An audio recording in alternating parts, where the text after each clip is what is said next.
जय हिंद साथियों, राउज एकेडमी के ऑफिशियल यूट्यूब चैनल पे आप सभी का स्वागत है।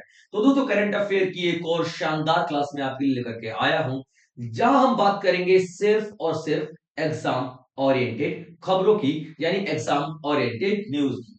तो चलिए देखते हैं पहली न्यूज आपकी क्या है।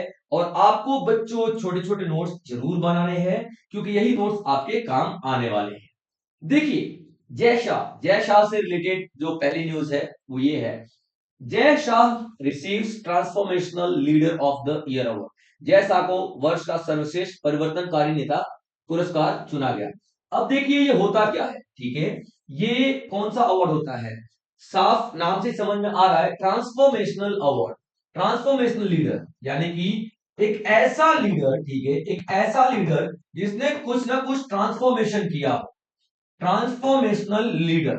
अब ट्रांसफॉर्मेशन का मतलब क्या है, जिसने सिर्फ काम ही नहीं किया, पूरा सिस्टम ही बदल के रखने की कोशिश की हो, कुछ ऐसा सा। तो जय शाह ने ऐसा क्या किया है, जय शाह ने इस तरीके का कौन सा सिस्टम बदलने की कोशिश किया है।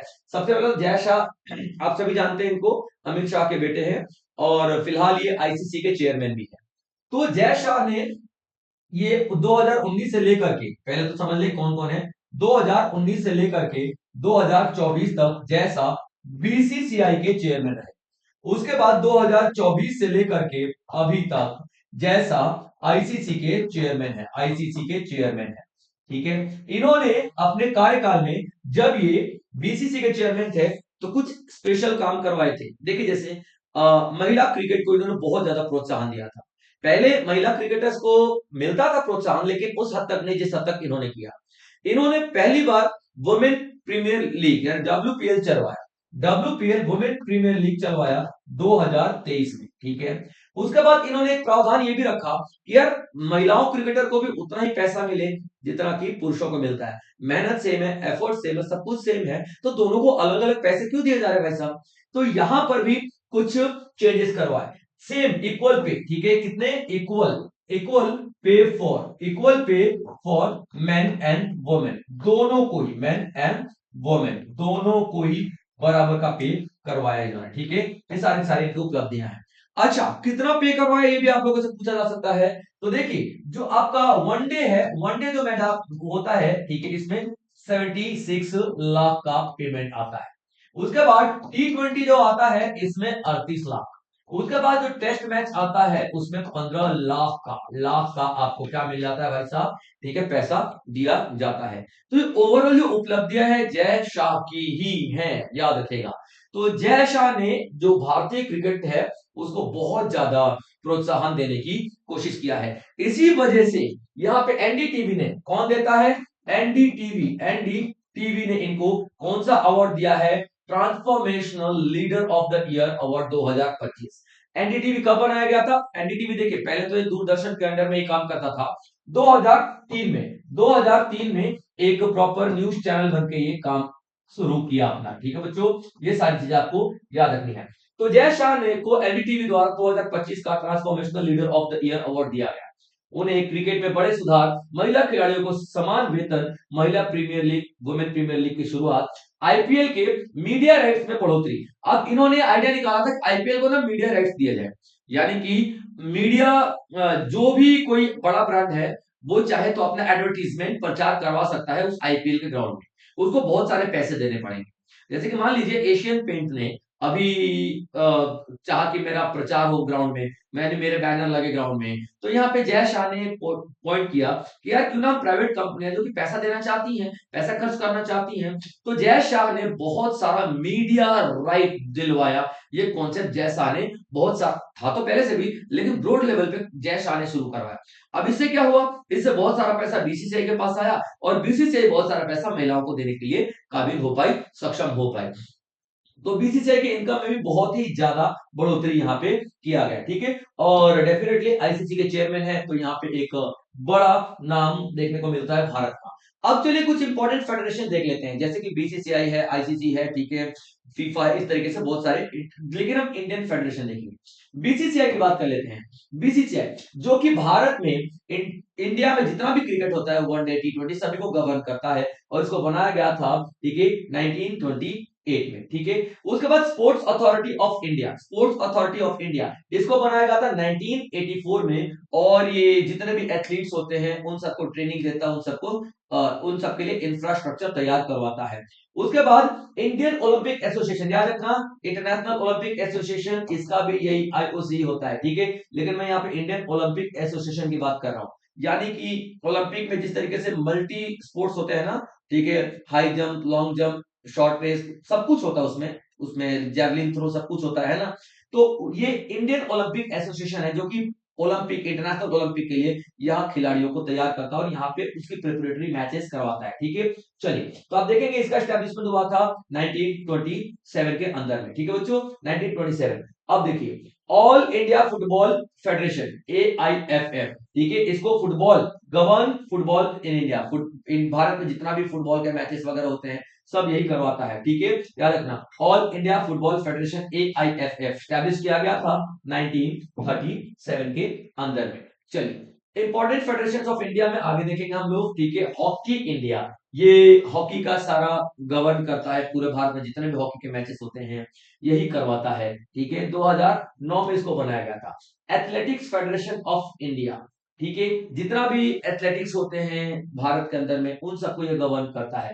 Athletics and track and field event, track के ऊपर ग्राउंड में जो भी इवेंट होते हैं यही करवाता है, 1946 में बनाया गया था। आपको इनके डेट, आपको इनका ईयर और नाम याद रखना है, बाकी तो नाम से ही समझ में आ रहा है। हॉकी का मतलब हॉकी का कर रहा होगा, एथलेटिक्स का मतलब एथलेटिक्स का कर रहा होगा, badminton association of India BAI badminton का कर रहा होगा, ठीक है। तो इसको बनाया गया था 1934 में। बॉक्सिंग फेडरेशन ऑफ इंडिया, इसको बनाया गया था 2016 के अंदर में, ठीक है बच्चों। चलिए, अगला जो न्यूज आता है वो है आपका कि ईस्ट बंगाल, ठीक है, East Bengal wins inaugural South Asian football federation women's club championship. अभी देखिए, यहाँ पे क्या है, एक चैंपियनशिप जीत चुकी है, कौन, ईस्ट बंगाल फुटबॉल, कौन सी, East Bengal, East Bengal football Club, East Bengal football Club, ठीक है बच्चों, फुटबॉल क्लब। अब ये किस तरीके का इवेंट है, किस तरीके का मैच है, तो देखिए, ईस्ट बंगाल कौन सा मैच जीती है, SAFF यानी कि साउथ, साउथ, ठीक है बच्चों, साउथ एशिया, साउथ एशिया, ठीक है, south Asia, south Asia football, ठीक है, फुटबॉल, फुटबॉल फेडरेशन, ठीक है, ये आपका देखना, ठीक है। अब ये क्या है, साउथ एशिया फुटबॉल फेडरेशन, ये इसका इनॉग्रल मैच है।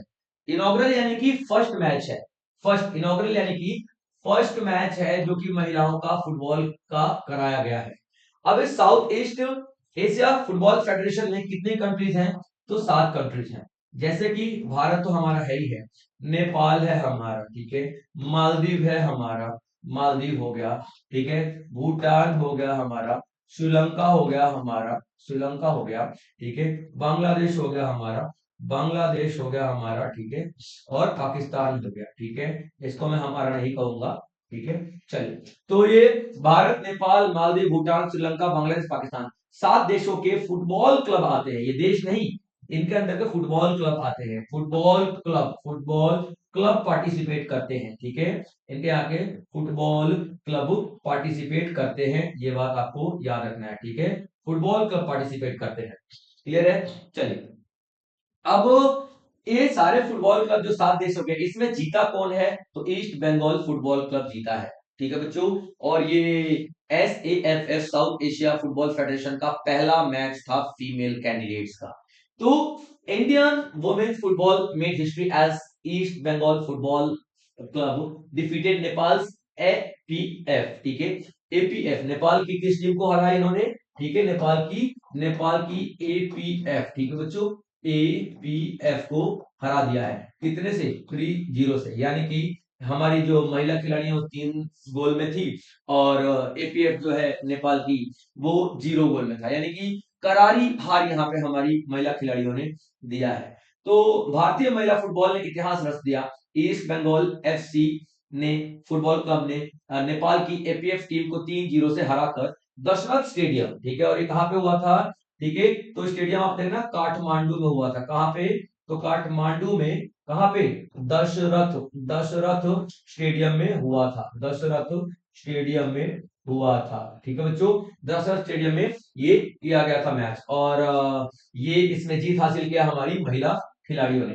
तो इंपॉर्टेंट बात ये है कि सारा का सारा आप लोगों को याद रखना है, क्योंकि फर्स्ट कोई भी इवेंट होता है ना तो इंपॉर्टेंट हो जाता है हमारे लिए और एग्जाम पॉइंट ऑफ व्यू से भी। ठीक है, चलिए, तो अभी जैसा आप लोगों ने देखा कि यहाँ पे हमने SAFF की बात की। ठीक है, SAFF की हमने बात की। इसी तरीके से और भी फेडरेशन हैं जो इंडिया में काम करते हैं या फुटबॉल से रिलेटेड काम करते हैं, not only in India. India का तो मैं आपको पिछले में बता ही चुका हूं। इसमें आप देखोगे फुटबॉल के लिए काम करते हैं all India Football Federation, AIFF। ठीक है, आपका 1937 में बनाया गया था। ठीक है, South Asian football federation, SAFF, जिसका मैंने अभी बताया आप लोगों को, 1993 में बनाया गया था। याद रखना, ये मत सोचना कि 1993 में बनाया गया था, 2025 में पहला मैच खेल रहे हैं, वो वुमेन वाला बनाया था। ठीक है, women football club, women football club, महिलाओं की जो प्रतियोगिता थी पहली बार की गई थी। ठीक है, इंडियन सुपर लीग, जिस तरीके से जो क्रिकेट का होता है ना IPL, वैसे इंडियन सुपर लीग 2013 में बनाया गया था। उसके बाद इंडियन वुमेन्स लीग 2016 में बनाया गया था। उसके बाद अगर देखेंगे स्टेट फुटबॉल एसोसिएशन की बात करते हैं, ये तो अलग अलग स्टेट में अलग अलग होती है। ठीक है, जैसे महाराष्ट्र का अलग हो जाएगा, बिहार का अलग हो जाएगा, यूपी का अलग हो जाएगा।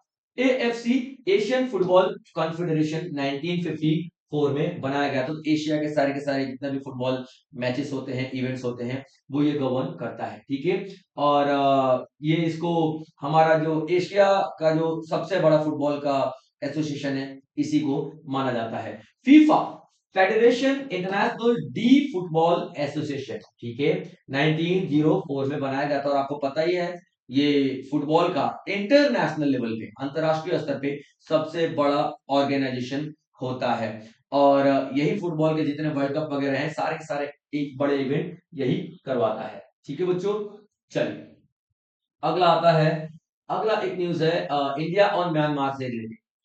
इंडिया ने साइन किए हैं 3 QIP। ठीक है, क्विक इम्पैक्ट, क्विक इम्पैक्ट। ठीक है, याद रखना, QIP, quick impact project. Quick impact project का मतलब क्या होता है, QIP का मतलब क्या होता है, जो शॉर्ट टाइम में क्या किया जाए, अप्लाई करवा दिया जाए, शॉर्ट टाइम में अप्लाई करवा दिया जाए। ठीक है, याद रखना, छोटे समय में अभी लागू किया और अभी मतलब साइन हुआ, उसको जल्दी से जल्दी अप्लाई करवाना है, उसे हम लोग क्या बोलते हैं, quick impact, quick impact project बोलते हैं। तो इंडिया ने अभी 3 क्विक इम्पैक्ट प्रोजेक्ट लॉन्च किए हैं किसके लिए, ठीक है, याद रखना किसके लिए, तो म्यांमार के लिए। Clear point. तो India sign 3 quick impact with Myanmar, 3 ऐसा प्रोजेक्ट साइन किए हैं म्यांमार के लिए। ठीक है, म्यांमार के लिए। अब वो तीनों देख लेते हैं वो कौन कौन से हैं। ठीक है, देखिए सबसे पहले इंडिया ने handed over 3 quick impact project to Myanmar under, ठीक है, Mekong Ganga corporation, Mekong Ganga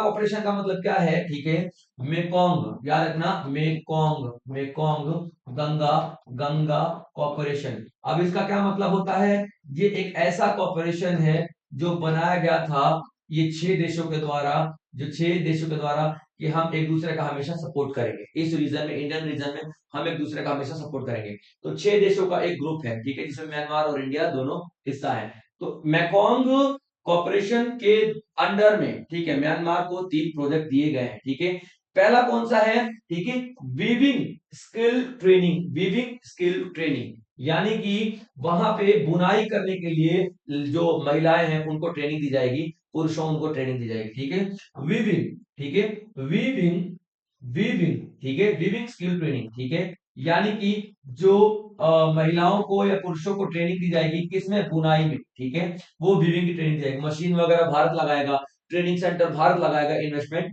Bharat करेगा। ठीक है, दूसरा, महिलाओं के लिए कुछ ज्यादा ही सेफ और अच्छी एजुकेशन देने के लिए ये बिल्डिंग्स बनाई गई हैं। ठीक है, बिल्डिंग्स, ठीक है, प्रोवाइडिंग बिल्डिंग्स, ठीक है, buildings to to educate girls, वहां की गर्ल्स को एजुकेट करने के लिए बनाया गया है। ठीक है, और हाँ याद रखना, ये सिंगल स्टोरी, 1 स्टोरी बिल्डिंग है। ठीक है, ये मल्टी स्टोरी बिल्डिंग नहीं होगी, क्योंकि स्पेस बहुत ज्यादा हो, ये टारगेट है। ठीक है बच्चों, याद रखेगा। और इसके अलावा तीसरा जो है वो क्या हो रखा है, ठीक है, एग्रीकल्चरल वेस्ट से, ठीक है, एग्रीकल्चरल एग्रीकल्चरल कल्चरल वेस्ट से। वेस्ट का मतलब क्या है, जो खेती बाड़ी से कचरा जो निकलता है उससे क्या बनाना, बिजली बनाना, खेती के कचरे से क्या बनाना, बिजली बनाना। इससे क्या होगा, साफ बिजली मिलेगी, साफ बिजली मिलेगी। किसको साफ बिजली मिलेगी, तो वहां म्यांमार के किसानों को साफ बिजली मिलेगी और बहुत सस्ते में बिजली मिल जाएगी। तो इस तरीके की चीजें प्रोवाइड करवाना किसका काम है, भारत का काम है। भारत ने इसीलिए 3 क्विक इम्पैक्ट प्रोजेक्ट साइन किए हैं और म्यांमार के साथ। ठीक है, फिर से पढ़ लेते हैं। भारत ने मेकॉन्ग गंगा सहयोग के तहत म्यांमार को 3 क्विक इम्पैक्ट प्रोजेक्ट सौंपे हैं। इन परियोजनाओं में बुनाई कौशल प्रशिक्षण, ठीक है, बालिकाओं की शिक्षा से जुड़ा ढांचा यानी बिल्डिंग वगैरह, और मंडलीय क्षेत्र में स्वच्छ ऊर्जा का उत्पादन, ठीक है। और ये तीनों तीनों प्रोजेक्ट कहाँ पे किए गए हैं, तो मांडले, मांडले आपको पता है ना, ठीक है, जहाँ पे बाल गंगाधर तिलक को रखा गया था, मांडले का क्षेत्र, ठीक है, मांडले का क्षेत्र। अच्छा, एक और चीज, जो ये हम बात कर रहे हैं ना म्यांमार की, म्यांमार भी कभी भारत का हिस्सा हुआ करता था, इसे 1937 में अलग किया गया, ठीक है, अलग किया गया, ठीक है, भारत से। कहां से, भारत से अलग किया गया था। इसके पहले भारत का हिस्सा हुआ करता था म्यांमार, ठीक है बच्चों। चलिए आगे देखते हैं, अगला टॉपिक क्या कहता है आपका, organisations in which India participated with the neighbouring country. जिस तरीके से आपने देखा मैकोंग गंगा जो अभी कॉपरेशन हुआ, जिसमें 6 देश की भागीदारी थी, इस तरीके से बहुत सारे ऐसे ऑर्गेनाइजेशन है जिसमें इंडिया शामिल है। जिसमें सबसे पहले देखेंगे सार्क, ठीक है, South Asian association for regional cooperation, SAARC. कितने मेंबर है इसमें, 8 मेंबर हैं। कब इसकी स्टैब्लिशमेंट हुई थी, तो 1985 को हुई थी। हेडक्वार्टर कहाँ पे है, तो काठमांडू में है, और काठमांडू यानी कि नेपाल में हेडक्वार्टर है, ठीक है। चलिए बिम्स्टेक की बात कर लेते हैं। Bay of Bengal Initiative for Multi Sectoral Technical and Economic Cooperation. याद रखना, बिम्स्टेक का मतलब Bay of Bengal Initiative, full form है Bay of Bengal Initiative for Multi Sectoral Technical and Economic Cooperation. Members कितने हैं इसके, 7। 1997 में बनाया गया था और ढाका बांग्लादेश आपको इसका हेडक्वार्टर मिलेगा। BBIN इनिशिएटिव, ठीक है, BBIN 4 मेंबर्स हैं और 2015 में इसको बनाया गया था। मेकोंग गंगा कॉर्पोरेशन, जैसा कि मैं आपको बता चुका हूं, ठीक है, 2005 में बनाया गया था। This is not 2005, this is two, मतलब 2005 है, ये आपका 2005 हो गया था, ठीक है, ये 2005 है, बनाया गया था, 6 मेंबर्स। संघाई कॉर्पोरेशन ऑर्गेनाइजेशन यानी कि SCO 10 मेंबर्स है इसमें और 2001 में बनाया गया था, ठीक है, बीजिंग चाइना में इसका हेडक्वार्टर है।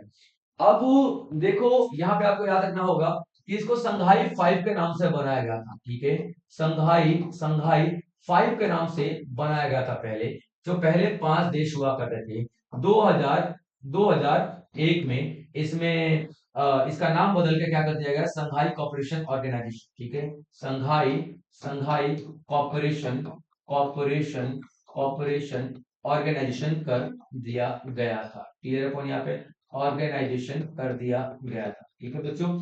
चलिए ये आपको याद रखना है।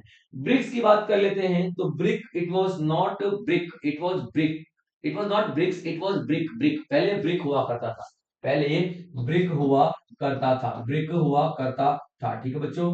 बी से ब्राजील, ठीक है, बी से ब्राजील हो गया, और आर से रशिया हो गया, रशिया हो गया, आई से आपका इंडिया हो गया, और सी से आपका चाइना हो गया, ठीक है। 2006, 2006, लेकिन यहाँ पे लिखा ब्रिक्स, एस जुड़ा हुआ है ना, तो साउथ अफ्रीका जुड़ गया था आपका तब, ठीक है। तो 2009 में ब्रिक्स बना दिया गया था और ऑफिशियली 2010 से साउथ अफ्रीका काम करने लग गया था। तो यहाँ पे आप लोग देखोगे कि ब्रिक्स जो था, ये नाम में ही इसका फुल फॉर्म छुपा हुआ है, और 10 मेंबर्स हैं इसके, और इसके स्टैब्लिशमेंट 2009 में। अगर ब्रिक की बात हो रही, BRIC, तो आप यहां पे देखोगे BRIC का क्या मतलब है, 4 मेंबर, ठीक है। चलिए आगे बढ़ते हैं, अब देखते हैं अगला। एक योजना काफी दिनों से चली आ रही है, बीबी जी राम जी, यानी कि विकसित भारत, जी ग्रामीण, आर से रोजगार, एम से मिशन, और जी से अगेन ग्रामीण, ठीक है बच्चों, याद रखना। गारंटी, जी से अगेन गारंटी। तो ये बीबी जी राम जी योजना जो है, ठीक है, इसे मंजूरी तो पहले ही लोकसभा राज्यसभा में मिल चुकी थी। अभी राष्ट्रपति ने सिग्नेचर करके हाँ बोल दिया है कि हाँ भैया इसको अब पास कर दो। ठीक है, तो ये है क्या, वीबी जी राम जी है क्या? तो वीबी वीबी जी राम जी, वीबी जी राम जी, ठीक है, ये कोई नई योजना नहीं है।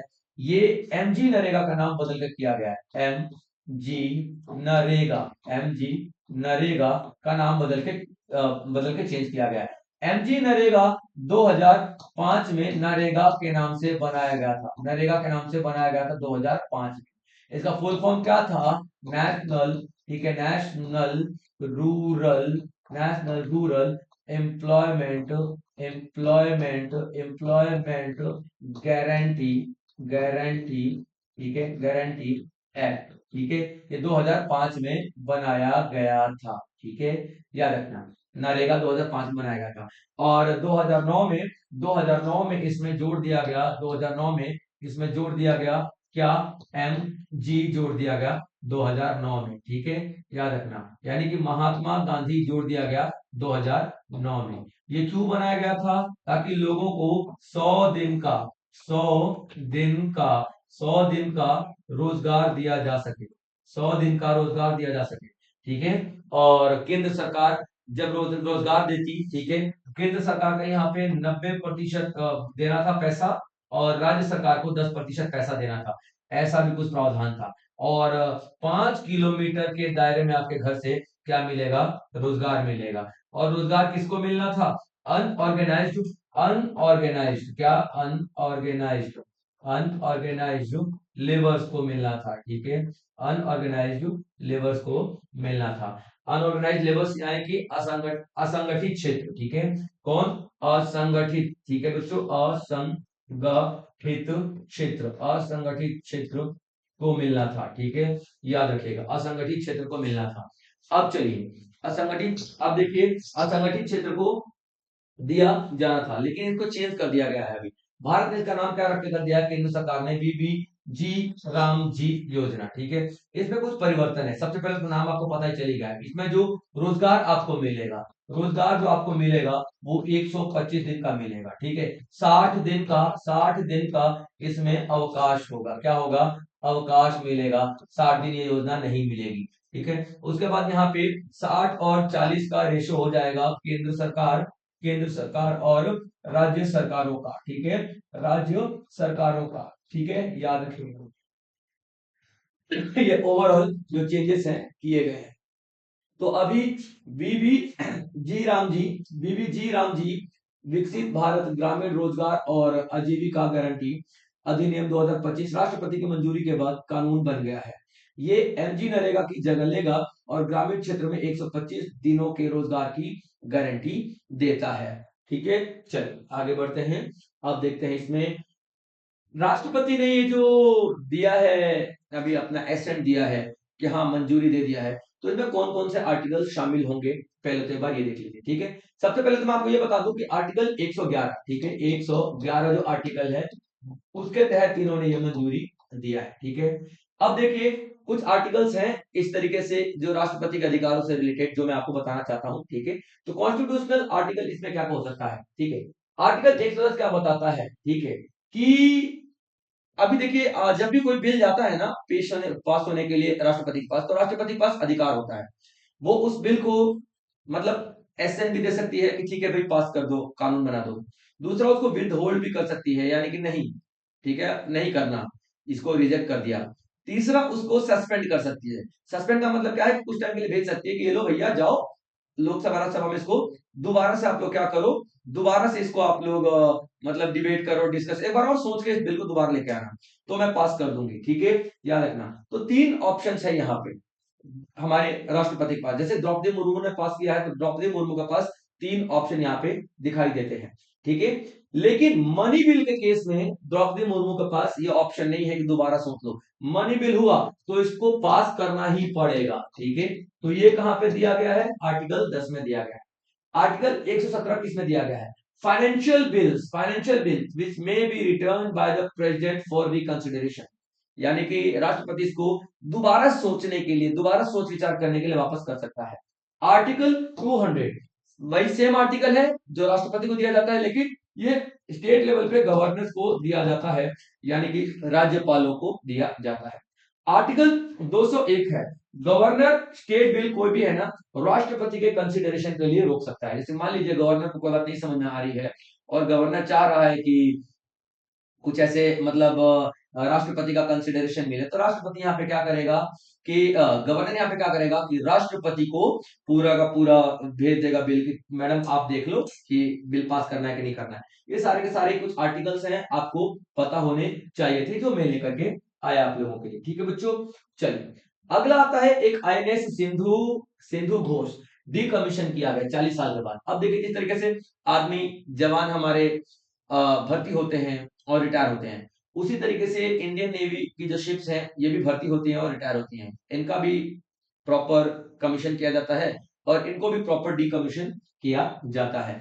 तो अभी एक आईएनएस है, इंडियन नेवल शिप है, जिसका नाम है, ठीक है, सिंधु घोष। सिंधु घोष, उसको क्या किया गया, डीकमीशन। सिंधु, सिंधु घोष को, ठीक है, सिंधु घोष को क्या किया गया है, डीकमीशन किया गया है। ठीक है, क्या किया गया है, डीकमीशन किया गया है। ठीक है बच्चों, याद रखना, डीकमीशन किया गया है। ठीक है, इंडियन नेवी ने डीकमीशन किया है आईएनएस सिंधु घोष को। कहां पे, मुंबई के डॉक यार्ड पे। ये इंपॉर्टेंट पॉइंट होता है, याद रखना। किसको रिटायर किया गया है, डीकमीशन किया गया है, तो आईएनएस सिंधु घोष को कहां पे किया गया है, तो मुंबई के डॉक यार्ड पे किया गया है। और ये 40 साल तक, 40 साल तक इसने सेवा दिया है, यानी कि 1985 में ये आईएनएस को सौंपा गया था नेवी को, कि नेवी को इस आईएनएस दे दिया गया था। 40 साल के बाद इसको यहाँ पे क्या किया गया है, रिटायर किया गया है। और जो पूरा मेन सेरेमनी जो है, रीति रिवाज है, वो किसके अंडर में हुआ है, तो वाइस एडमिरल कृष्णा स्वामीनाथन के अंडर में हुआ है। किसने, कृष्णा स्वामीनाथन के अंडर में। क्लियर कौन यहाँ पे,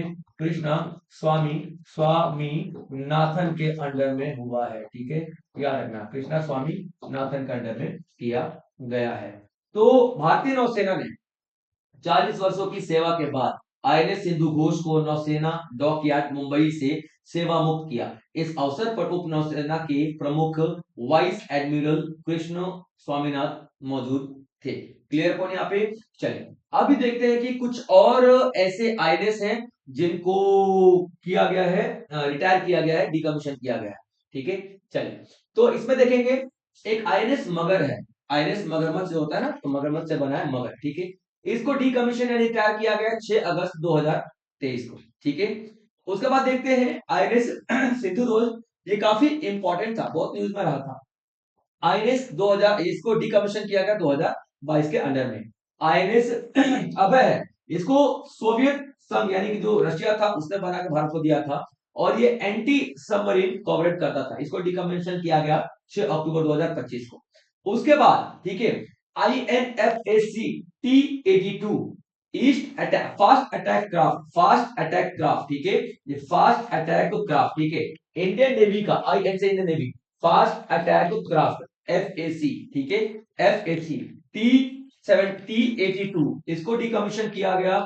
अभय जो हमने डीकमीशन किया था INS अभय, उसी के साथ ही 2025 में हमने इसको डीकमीशन किया था, सेम डेट के दिन हमने इसको डीकमीशन किया था। ठीक है बच्चों, चलिए आगे देखते हैं और क्या कहा इसमें। ठीक है, क्लियर पॉइंट, चलिए ओके, चलिए उसके बाद निरूपक। ठीक है, निरूपक 2024 में विशाखापट्टनम में इसको डीकमीशन किया गया था, एक सर्वे शिप था।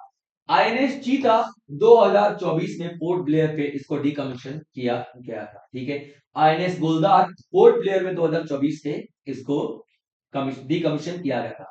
आईएनएस कुंभीर इसको 2024 में पोर्ट ब्लेयर पर ही डीकमीशन किया गया था। चलिए अगला, स्मृति मंधाना ने अचीव किया हिस्टोरिक 4000 रन T20 रन। ठीक है, याद रखें, स्मृति मंधाना सभी जानते हैं, ठीक है, vice captain of Indian women team. इन्होंने टोटल अभी अभी कितने, 4000 रन, 4007 रन इन्होंने अभी बनाए। तो 4000 रन बनाने वाली, ठीक है, सेकंड सेकंड प्लेयर बन चुकी है, ठीक है, वर्ल्ड में। ठीक है, किसमें, पूरी दुनिया में, वर्ल्ड में। और फर्स्ट फर्स्ट प्लेयर बन चुकी है किसमें, पूरी एशिया में। एशिया में पहली प्लेयर, और ये आप देखेंगे जो पूरे वर्ल्ड में सेकंड प्लेयर बन चुकी है। ठीक है, चलिए तो स्मृति मंधाना ने इतिहास रचते हुए महिला T20 अंतरराष्ट्रीय क्रिकेट में 4000 रन पूरे किए। कितने? 4000 रन पूरे किए। यह वो उपलब्धि हासिल करने वाली पहली एशियाई और दुनिया की दूसरी खिलाड़ी बनी है। उन्होंने ये रिकॉर्ड 21 दिसंबर 2025 को विशाखापट्टनम में श्रीलंका के खिलाफ मैच में बनाया है। और जो ये तो दूसरे खिलाड़ी हैं, जो मैं आपको बता रहा था कि पहली खिलाड़ी कौन है, तो सूजी बेट्स है। वो भी आप लोग याद रखना, ठीक है? कौन सी है? सूजी, ठीक है? सूजी बेट्स पहली खिलाड़ी है, बेट्स पहली खिलाड़ी है, ठीक है? याद रखना। और कहाँ की है? तो न्यूजीलैंड की है, ठीक है? न्यूजीलैंड की है। क्लियर है? यहाँ पे सूजी बेट्स पहली खिलाड़ी है। तो Smriti Mandhana became the first Asian and second overall after Suzie Bates to cross 4000 women T20 runs during her comeback against Sri Lanka in Visakhapatnam on 21st December 2025। ठीक है? चलिए, अभी क्रिकेट की बात हो रही है तो कुछ क्रिकेट के हम लोग स्टेडियम देख लेते हैं, ठीक है? कि कौन कौन से स्टेडियम है अभी क्रिकेट के यहाँ पे, ठीक है? चलिएगा बच्चों, तो देखिए क्रिकेट का स्टेडियम अहमदाबाद में है, ठीक है? नरेंद्र मोदी स्टेडियम, जो कि दुनिया का सबसे बड़ा क्रिकेट स्टेडियम है। बेंगलुरु में, कर्नाटका में एम चिन्नास्वामी स्टेडियम, जहाँ पे इंटरनेशनल मैच बहुत सारे होते रहते हैं, ठीक है? उसके बाद तमिलनाडु में है एम ए चिदम्बरम, ठीक है? चिदम्बरम जो आपका स्टेडियम है, ठीक है? साउथ दिल्ली में अरुण जेटली स्टेडियम, हैदराबाद तेलंगाना में राजीव गांधी इंटरनेशनल स्टेडियम, कोलकाता में, वेस्ट बंगाल में Eden Garden historical Eden Garden historical cricket stadium, Lucknow Uttar Pradesh में भारत रत्न श्री अटल बिहारी वाजपेयी, ठीक है, एकाना क्रिकेट स्टेडियम। उसके बाद मुंबई महाराष्ट्र में वानखेड़े स्टेडियम, नागपुर महाराष्ट्र में Vidarbha cricket association stadium, Pune Maharashtra में महाराष्ट्र क्रिकेट एसोसिएशन स्टेडियम। उसके बाद तिरुवनंतपुरम केरला की बात कर रहा हूं मैं, greenfield international stadium, Holkar cricket stadium Indore और निरंजन शाह स्टेडियम राजकोट। ये सारे के सारे क्रिकेट स्टेडियम इंपॉर्टेंट हैं और सवाल पूछे जाते हैं यहाँ से, ठीक है बच्चों? चलिए, तो जितने मैंने आप लोग सवाल कराए हैं उन सबसे रिलेटेड मैंने यहाँ पे एमसीक्यूज डाल दिए हैं और ये सारे सारे एमसीक्यूज आपके लिए इंपॉर्टेंट है, ठीक है? जैसे कि पहला transformational leader of the year award 2025 NDTV द्वारा किसको दिया गया, तो आपको बताना है आंसर, ठीक है? East Bengal football club Bharat ने सैफ महिला, सैफ यानी कि SAFF, ठीक है? याद रखना, south Asian federation football federation किसको हरा के आगे बढ़ी है। इस तरीके के सारे इंफॉर्मेशन मैंने यहाँ पे डाले हैं और आप लोगों को इसका करेक्ट आंसर देना है, ठीक है बच्चों? तो आज के लिए इतना ही, मिलेंगे अगले सेशन में फिर से एक धमाकेदार कुछ ऐसे सवाल लेकर के आऊंगा, धमाकेदार कुछ ऐसे एक्सप्लेनेशन होंगी, धमाकेदार न्यूज होंगी, जो सारी छांटी हुई न्यूज होंगी एग्जाम पर्सपेक्टिव से। तब तक आप लोग अपना ध्यान रखेंगे बच्चों। जय हिंद।